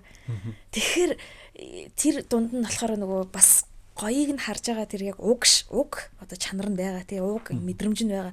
Тэгэл хөөхий тэр уг мэдрэмж нь ингээл амар их түлш арх гэдэг юм түлштэй болцсон гэдэг амар асж байгаа тэр сөрөг мэдрэмжийг мэдрэх мэдрэмжүүдтэй ингээд тололддгийм байна даа л гэл тэр толоонч амар зовлон учраас дундаас нь ингэж ийм юм гарч ирдгийм байна даа гэл тэр хүн Эдвард Мөнх зүгээр тийм архитаад тасраад унцсан байгаа хүүхнийг үзүүлэх гээгүй юм байна л да. Яг тэр нэг юм амар том зөрчилтөнд явагдаад байгаа байхгүй. Ягаад тэгэхээр архины ертөнц муухай шүү дээ. Амар штэ амар муухай юм байна ер нь. Юм байна би одоо ч 100% өөрийгөө тэнцээд гараад ирсэн гэж хэлж чадахгүй. Угаасаа тэр бол нэг ингээд би 18 нас хүртлээр архины харшилтай байсан байхгүй юу. Тэгвэл архи хэрэгэлдэггүйсэн. Тэгээд булчин өвтчдөг гэсэн жоохон л ингээл уучингууд тэгсэн чинь тэрнээс хойш яг нь нилээн одоо гоё өндөр нийгмийн дээд давхаргын одоо хүрээлэл рүү орсон. Тэгээд тэнд бол одоо Италид очсноос ахуулаад ингээл гой дарснуудууд ингээд архины зөв зохистой хэрэглээ гэдэг зүйлийг сурчихгүй юу чаавас. Эхлээд бурууг сурж ахгүй. Жаахан буруу дараалтаа явчихгүй юу. Эхлээд зөв зохистой хэрэглээр нь явж ирсэн. Сүүл рүүгээ болохоор тэр чин даймжраад ингээд буруу хэрэглээ болж орж ирсэн байхгүй. Тэгээд саяхныг болтол бол би амар буруу хэрэглээтэй байсан. Уран бүтээлч хүн гэдэг чинь яг ийм хоёр туйл юм аа. Тэг би өөрөө ч уран бүтээлч биш. Зүгээр надад нэг гайтай миний мэрэгжил гайтай санагдаад байгаа. Би өөрөө агуу урлагийн бүтээл тойрохгүй зүгээр. Тэгсэн ирнэ би тэр урлагийн бүтээл тойрвоод байгаа хүмүүсийнх нь зүрхийг мэдрээд байгаа. Тэр нээр ядаргаад. Одоо нэг юм юугүй юм шиг ингээд би хэрэг одоо чам шиг юм авьяастай зураг зурдаг байсан бол би ингээд архинд орд өгсөн ч харамсахгүй. Болохгүй шүү ингэ шилж. Тэгтээ нэрэ тоглоомчгүй тэр нь цаашаа. Тэгтээ энэ замаар ингээл энэ чигтээ явчих юм бол хин ч шодлол ямар ч судалгаа хийхгүй болол дуусгал юм байна. Тэгээ яг энэ замаас өөрийгөө татаад гаргаад авчих юм бол зүгээр үзэхстэй юм үзсэн туршлага боллоо гэж бодоод л ашиг ямар ч муу юмнаас үрдэл ашиг авах гэдэг шүү дээ. Би бол бас ингэж бодоод тийм. Ер нь бол яг хаа иймэрхүү хаалгуудыг татаад ороод гараад явах нь зөв. Харин бүр тэр хаалгандаа түгжигдээд хизээж гарч ирэхгүйгээр үлдчихв. Харин зүгээр яг хаа ингэж магадгүй архитад үзэх хэрэгтэй шүү дээ. Архитаж үзээд. Тэгээ болохгүй байх гэдэг биеэрээ бас мэдэж зовоод үзээ те. Үзгүй байвал их сайн байна ууг нь. Яг ингээд би тэр 18 наснда л миний харшил бол миний ингээд бурхнаас өгсөн бэлэг байсан байгаа байхгүй юу? Архины харшил бол надад бурхнаас өгсөн бэлэг байсан байгаа байхгүй юу? Тэгсэн чинь би тэр бэлгийг ингээд байхгүй болгоцсон тий. Тэгэнгүүтээ одоо жишээ хизээ нэг хаалгын татаад хизээж буцаж орж ирдгүү үүдүүд гэж байна шүү дээ. Тий. Буцаа гарч чадахгүй. Тий, буцаад гардггүй үүд гэж байна. Одоо яг энэ архит арс бол яг тийм үүд шиг санагдсан байхгүй юу? Тийм үүд рүү ороод өчнөө нөө гарч чадахгүй төлхөөр олохгүй байгаа хүмүүс тэгээ байж тээ. Тийм. Эдвард Мөнх ч юм уу тий ямар нэг ингэдэг том зураач нар дээр яриад эднэр ч гэсэн абсента хэрэгэлдэг байсан гэж ярьж байгаа шүү дээ. Тинчээ абсент хэрэгэлдэг байсан авьяастай 100 зураач байсан байгаа. Нэгийнх нь л нэрийг бид нар мэдчихээн. Босод 99 нь өвгцэн. Юу ч бүтээгээгүй өвгцэн л байхгүй та. Тэгэхээр чи яаж тэр 100-ийн 1 гэдгээ мэдж байгаа юм тий. Тэгэхээр зүгээр ингээд даруухан байх хэрэгтэй юм шиг санагдсан. Яг би ингээд сүлд бацаахгүй юу? Би архинаас гарах ямар төлхөр надад байгаа ингэж бацаахгүй. Тэгсэн чинь даруухан байх юм байна. Чи өөрийгөө суутан биш гэдгийг ойлгочих, агуу биш гэдгийг ойлгочих. Тэгээд зөвөр агуу биш юм бол яах гэж ярих байгаа даа. Сүүлийн залуучуудаас ийм болчих. Ер нь ингээд ажиглаад тахад ингээд манай урлан одоо жишээ нь ингээд залуучуудаар аягүй ингээд сэлбэгдэж байна. Тэнгууд тэр залуучууд ерөөсөө уухаа авчиж. Харин тэгэл би уухгүй гэл ер нь тийм болчих. Аягүй гоё. Нэгсэндээ ууя гэл тэгсэн бол бид нэг уруудтаа л уугаал тэгэл ингээд дахиад нэг уудаг үе бий болох гэдэг байгаа юм. Энэ үе аягүй гоё нэг аягүй гоё одоо зөв талаар мотивац өгöd байгаа хэрэг. Одоо жишээ нь уухгүй би өөрөөсөө уухгүй 3 сар болж байна. Би өөрөөсөө уугаагүй жил болж байна гэсэн ингээд зураач нар байгаа. Аюу гоё.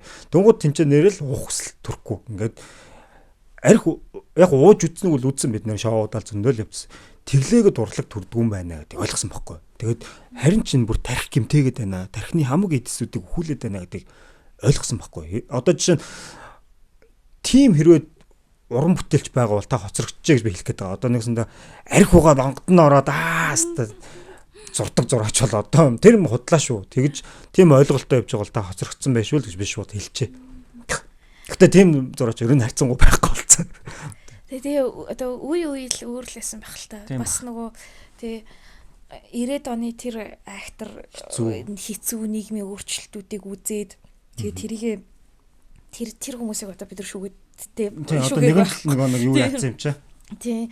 Тэнгүүд бид нар болохоор устаа юу хийсэн гэж усаа хизээд яаж тохинолж төхнүүлсэн гэж одоо арх ух завтай байх гэдэг байгаа тийм. Ер нь бол тэгтээ яг зөвөр ингэж ярьж байгаа нь болохоор ууж байгаа хүмүүсийг ерөөсөө шүүмжлэхгээгүй яагаад тэгэхээр бид нар адилхан л яг үндэ ингээл затрал явдаг л ахгүй да. Тэгээ затраад явдаг, готардаг. Гэхдээ уух гэдэг чинь угаасаа зүгээр нэг архиндаач юм биш.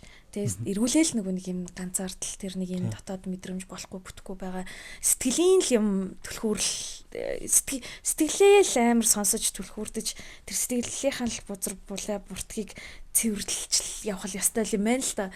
Тэгэхгүй л одоо ууж байгаа байдал болохоор зүгээр юу нэг юм гаднах тэгээ одоо үшээ энэ дотор аль хэдийн бүрдсэн зүйлийнх нь илэрхийлэл олсон болохоос биш зүг зүгээр байж байгаад нөгөө инээж байгаад хүн уусан асуудал биш юм байна л даа л гэж бодсон шүү дээ. Үнтэй яг хоо юм гунигаа нэг тайлаад нэг хэсэггүй хугацаанд нэг жаргаад байгаа юм шиг санагдаг л та тэгээ уугаал бүх юм ингээл инээж ханаагаад гэхдээ тэр чинь аливаа юм бүх юм төлөөстэй маргааш нь ёо сэтгэл готрлыг өстой утгаараа ойлгоод би яг нэг уусны яг шүн дунд амар сонь сэрчдэг байхгүй юу яаж тасраад унтсан шүн дунд яг сэрэн тэгэл сэтгэл готрал ваа яа аимшигтай маргааш ч ингээ сэтгэл готралтай тэгээ 2 хоног ингээ сэтгэл готралтай явсаар гад арай ч юм ингээ дуулаад дуусчих واخхой сэтгэл готрал ч бас бодвол маш их нөө эдсийг хүлдүүлэх хэл та тий.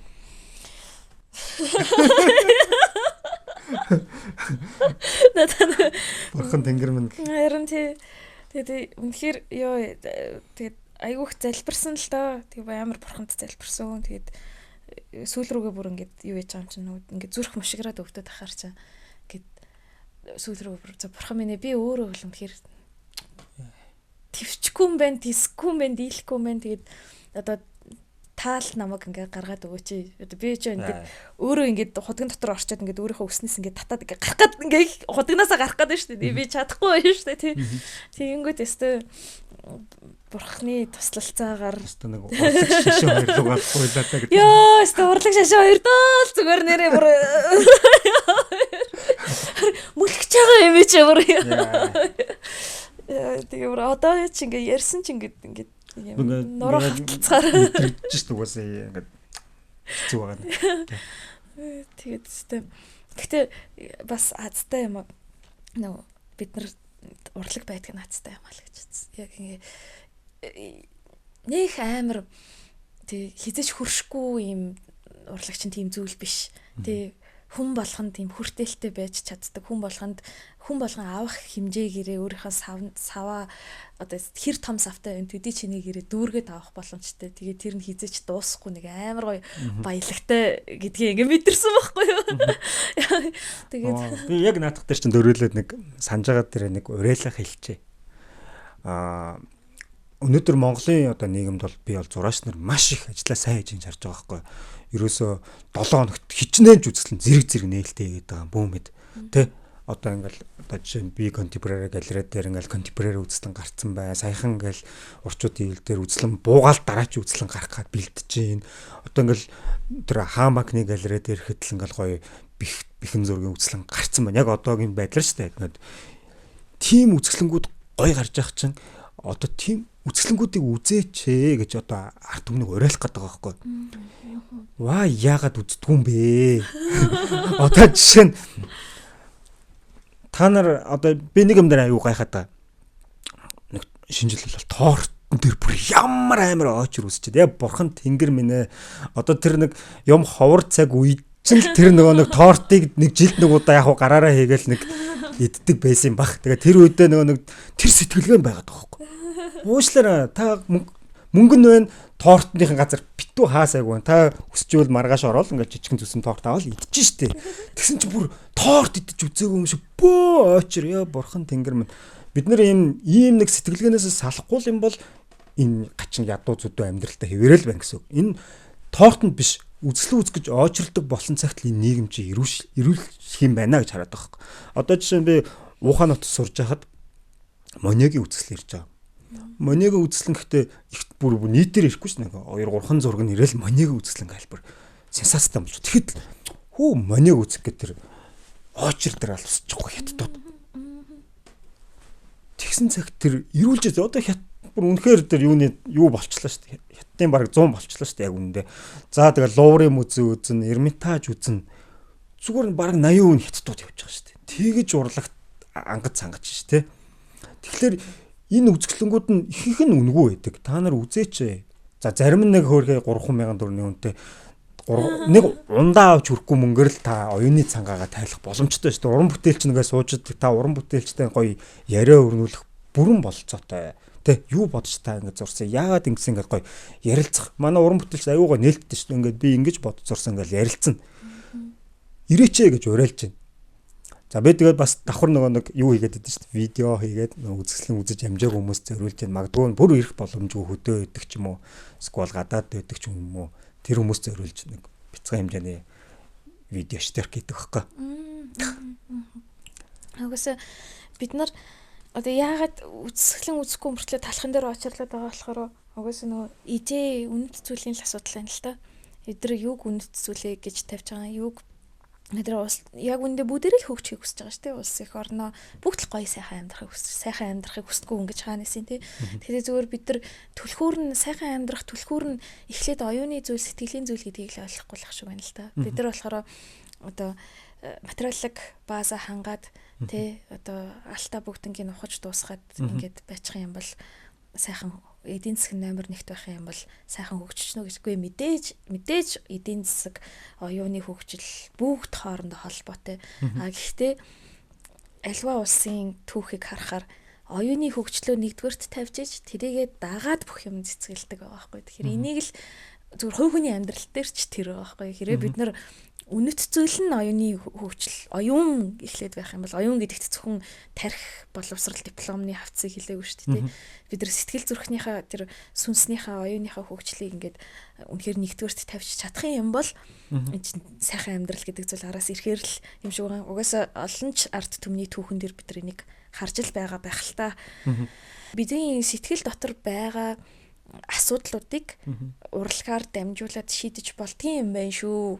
Урд нь магадгүй би энийг номноос уншичаад ярьж өгдөг байсан байх. Гэхдээ энэ удаад бол ингээд өөрийгөө чин сэтгэлээс ярьж байгаа шүү гэд. Тэгэхээр үзэсгэлэн үзээ гэдэг нь бас тийм учиртай. Нөгөө хувь хүн өөрийнхөө дотроо байгаа асуудлуудыг шийдэж болдог. Тий. Тийм л гоё юм байт юм байна. Орлог маань. Тэгээ магадгүй та ганцаардад байж үл нэг үзэсгэлэн үзээд уран бүтээлчтэй яриад нэг үзээч бас таны гоё ганцаардлыг чинь имжлэгээч болох юм билүү те.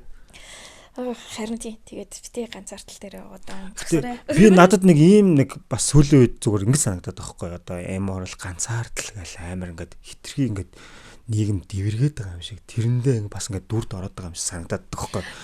Яг тухайд бид нар дээр үед байсан манай аав ээж үед ч юм уу жишээ нь ганцаардал эморал гэж ярьж байгаагүй юм шиг одоо зүгээр магадгүй байсан ч гэж магадгүй хүүхдээс болохоо анзаарахгүй өнгөрцөн ч байж магадгүй. Тэгээд одоо болохоор ингээл битүүл ганцаарцсан эморсон хүүхдүүд тэгээд энэ хит зүгээр реклам болж бас давхар нөгөө яг үнэн ганцаардаад байна уу? Сквал нэг юм кино клипний нэг зураглал харчаа те эморл гэдэг үгэндээ дүрдээ тоглоод байна уу гэж бас нэг юм. Тэгээ яг түрүүний хэлсэнчлэн нөгөө нэг орс хэлэнд дэдэг смаковач слоо буюу муу мухай зүйлийг ингээд амтлах тэр бол байгаа одоо орчин үеийн нийгэмд угаасаа бид нар бүгдэрэл трама ярьдаг болчлоо. Өстой уйлаг болтол нь л энэ эморлыг ярьж ийн те. Тэгээ зүгээр энэ бол зүгээр нэг мод шиг зүгээр одоо нэг хэсэг бүгдээрээ л үсээ яанаар боддог байлаа гэдэг шиг л ингээл өнгөрч магадгүй л дээ. Тэгээ энэ дундаа яг жинхэнэ мэдрэмжээ одоо хүнд харуулах сонир биш хөө хүнд яаж харагдчих болно хүнд улаан төвлөмсөд харагдсан ч болно бандажа толгоон дээр углаад харагдсан ч болно ганцаардаж харагдсан ч болно тэр бол таны нийгэм рүү гаргаж үүсгэж байгаа тэр нэг мессежтэй одоо юу гэх юм нийгэмд өөрийгөө илэрхийлж байгаа илэрхийлэхтэй тэрнээс чинь гадна доторх зүрхний амьдрал жинкнээсээ явагдчихдаг болохоор магадгүй энэ өөрийнхөө чин сэтгэлийг сонсож бодох нь илүү чухал байхгүй. Тэгэхээс үгүй яах вэ хүн тэгэл гоё өөрийгөө хаяач гэсэн нэг киноны юм батраар төсөл мөр өлтөсөлтэй тэгээ нийгмээрээ төсөлж болохгүй шүү. Бүр нийгмээрээ эморлын 900 бий болоод байгаа юм. Яа энэ зүгээр нэг мод тренд шиг өнгөрчих байх гэж бодод байгаа байхгүй. Гэхдээ тэн дунд бол яг жигнэсээ ганцаардсан зовцсон бол мэдээж байгаа шүү. Энэ нөгөө ийм бах бас нэг трендийн эсрэг тренд гарч ирдэг шүү. Энэ чинь нөгөө амжилтын нийгмийн эсрэг тренд юм шиг санагдаад байгаа байхгүй. Хүмүүс чинь одоо ингээл бүгдээр амар мотивацтай болол бүх инфлюенсерүүд чинь амар гоё бали арал дээр яваал ингээл амар гоё яагаад байгаа шүү. Инстаграмын амьдрал чинь амар гоё яагаад шүү. Тэгвэл нөгөө хит тийм одоо хиймэл гоё юмны эсрэг хиймэл муухай юм л гарч ирж байгаа л нэг нийгмийн үзэгдэл ах гэж бодоод байгаа юм. Тэгээ ягаад гэхээр нөгөө хит одоо амжилттай байх хэвээр чи мундаг байх хэвээр гэл ингээл мотивацжуулаад ингээл гууд чинь ингээд нөгөө тэр дунд чинь хүн өөрийгөө өчүүхэн жижигхэн арчаагүй амьтнаар мэдэрч байгаа тэрний бас үр дүн байж болох л юм тий. Манай ээж хүртэл эм бороод гисэн ярьчихсан. Үгүй гайхаад ээж нь эм боо гэдэг үгийг ханаас ч за хоёул хэсэг завсарлаа таа. Тэр оронд реклама үз. Амар дэ ивент тэтгэж мэдэх хэрэгтэй болсон. За яриа